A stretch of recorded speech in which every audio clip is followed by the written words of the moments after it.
Sa ato nagingon, ato kining gipahaom nga segment sa ato ang tulumanon aron paghatag og mga panahom, no? May kalambigitan usab sa mga inisyatibo nga ginapahigayon or pagtan-aw og mga kanang bitaw unsaon mga padayon bisan pa man ang advocacy og ang aspirasyon sa mga Bangsamoro communities ini sa gawas, no? So kalambigit nini gusto to hisgutan nga ang Bangsamoro outside, no, katong gitawag other Bangsamoro community as referred to, ay kinahanglan gina siya og proper representation, no? Although dili klaro nga dunay representation niini diha sa parlamento kay naa lagi sa gawas, pero adunay mga inisyatibo nga gikinahanglan para nga mahatag usab ang kuan isig mahimong kabahin sa gitawag nato nga inclusive development. Meaning, katong development alang sa majority nga Bangsamoro nga naa sa sulod sa Autonomous Region Muslim Mindanao, at least man lang katong other Bangsamoro communities is matagaan usab og kana bitong inclusive nga development nga kalambigitan niini, no? So tungod niya na atong nagi-appreciate na gani na nakana karon sa committee level ug hopefully mupasa kana katong Bangsamoro aid, no, katong inclusive alang sa inclusive development kung pasa ka ng maong balaod nun bisan tuod o dili ka na bitang walay direkta nga gisulti diha sa Bangsamoro Organic Law, at least man lang doon na balaod nga at least mamahimo nga adunay gahin, no, gahin alang sa maong development program alang sa mga other Bangsamoro communities. Kay kuan man, broad man kaayo ang maong provision, unya it remains at the discretion to whoever nga makalingkod diha sa parlamento, no? Sa parlamento ang paghatag og kalambuan dinhi, no? So at least dunay initiative kauban ni MP Josin Muñoz ug uban pang mga membro sa parlamento, ang mga membro sa BTA nga mipasakas maong balaod nun, no?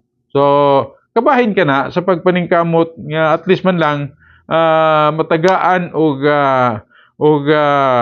klaro nga assurance alang sa inklusibong development. Ug inclusive kana bitong dunay mga development nga maabot diri sa other Bangsamoro communities, no? Ug dugang pang mga representasyon. So atong gi-appreciate na siya. Ang atong gikinahanglan is kana bitong haong mga pagsabot, no? Ug suporta diha sa ato ang mga lideres nga nagalihok may kalambigitan ni ini, no? May kalambigitan ni anang moong mga inisyatibo, no? So kay pinaagi diha is ato, no? So manghinaot kita nga maaprubahan ka na, no? Dugang pa sa mga paningkamot nga makabaton kita og mga ano. So nya kita pod dinhi sa ato ang kuan dunay mga inisyatibo sa pagkakaron kun atong tan-awon, ha, nga unsaon nga duyo sa realidad the given situation nga there are Bangsamoro communities outside the Autonomous Muslim Mindanao, unya ang provision sa ato ang Bangsamoro Organic Law ingon ana lang siya. So doon ay mga paglihok may kalambigitan niya na nga nagkinahanglan usab og proper nga kana bitong kanang support gikan mismo sa ato ang mga community diri sa gawas, no? Halimbawa, doon yung mga inisyatibo. So, siyempre, sa umaabot ng eleksyon, diha sa Bangsamoro Autonomous Muslim Mindanao, kung kinsa ang makakuha sa minority, mo imo padagan sa panggobyerno, no? So, at stake na usab ang ato ang other Bangsamoro communities. Pero kung doon na katutong balay yung sigutan is at least doon na assurance. Samtang usab, kung adunay mga, kung atong sigutan sa umaabot, ang dugang pang inisyatibo o dugang mga lakang nga pwede himuon or ginahimo na para ni anang gitawag nato nga inclusive development for the Bangsamoro outside katong other Bangsamoro communities.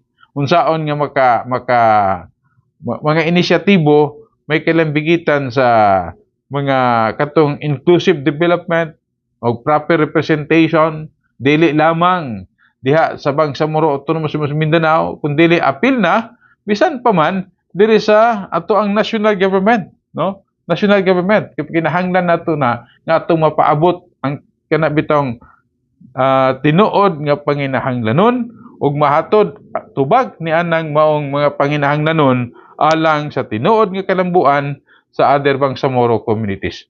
Pero an magitag oras ng panagubas ng termanon sa Bangsamoro, the CBC Space Advocacy, FB Live, sa ngalan na lamang sa Consortium Bangsamoro Civil Society, sama sa nanday, kayong igalag igsoon, manaminit, magbilis pa rin nga rin ka na yun, malidun niya, kakaan nakatai, so awadan mo, mali akaritika, kaan nakatamuto ka na. This is Sammy, with sincerity, ability, morality, and integrity saying, together, let us strive to achieve success as if we are going to live in this world forever, and together, let us strive to achieve success as if we are going to succumb to death tomorrow. Wabillahi taufiq wal hidayah. Wassalamualaikum warahmatullahi wabarakatuh.